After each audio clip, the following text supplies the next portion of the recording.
आज हम बनाएंगे दाल और वो भी सबसे आसान तरीके से without onion, without tomato and without any masala, लेकिन बहुत टेस्टी बनकर तैयार होती है।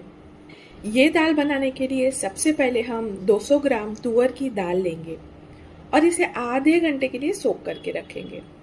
आधे घंटे के बाद इसको कुकर में शिफ्ट करेंगे और इसमें 1.5 ग्लास पानी ऐड करेंगे। अगर क्वांटिटी की बात करूँ तो ये पानी 350 ml है।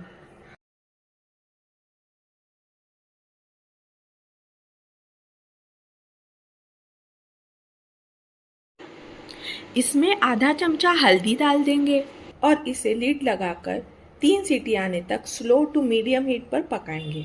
लो गैस पे पकाने से ना एक तो दाल अच्छे से गल जाती है और कुकर के गैस्केट से जो लीकेज के चांसेस होते हैं ना वो बहुत कम हो जाते हैं। कुकर को लीड लगाते वक्त ना या तो सीटी को पहले निकाले और फिर लीड लगाए या फिर मेरी तरह सीटी को उठाकर लीड लगाए। इससे लीड प्रॉपरली सील होती है और बाद में गैस्केट के लीकेज की प्रॉब्लम नहीं होती। जब तक दाल पक रही है हम 30 ग्राम लहसुन को क्रश कर लेते हैं।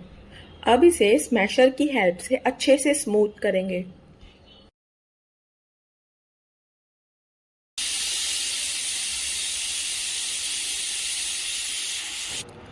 कुकर को 3 सीटी आ चुकी है।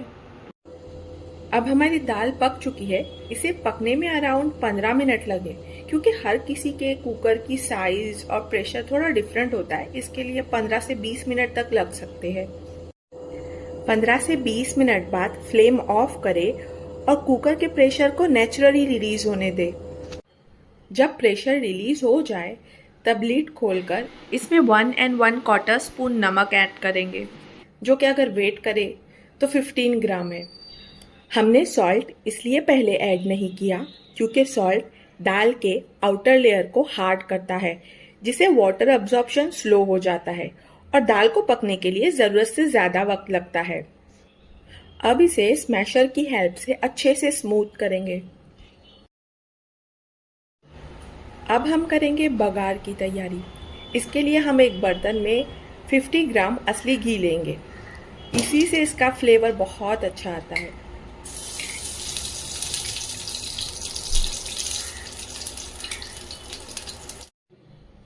जैसे ही घी गर्म हो जाए इसमें आधा चमचा राई डालेंगे, पौना चमचा जीरा ऐड करेंगे और 2 कड़ी पत्ते के डंठल धोकर डाल देंगे।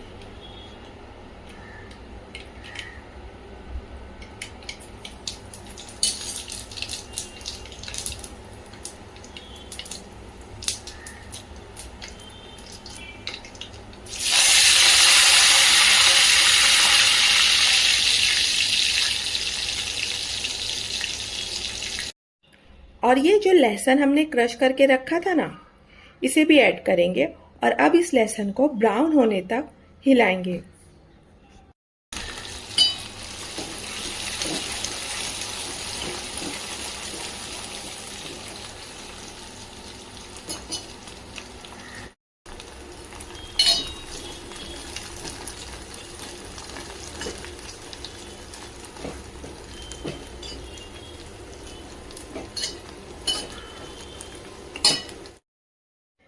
जब लहसुन ब्राउन हो जाए तब इसमें दाल ऐड करेंगे।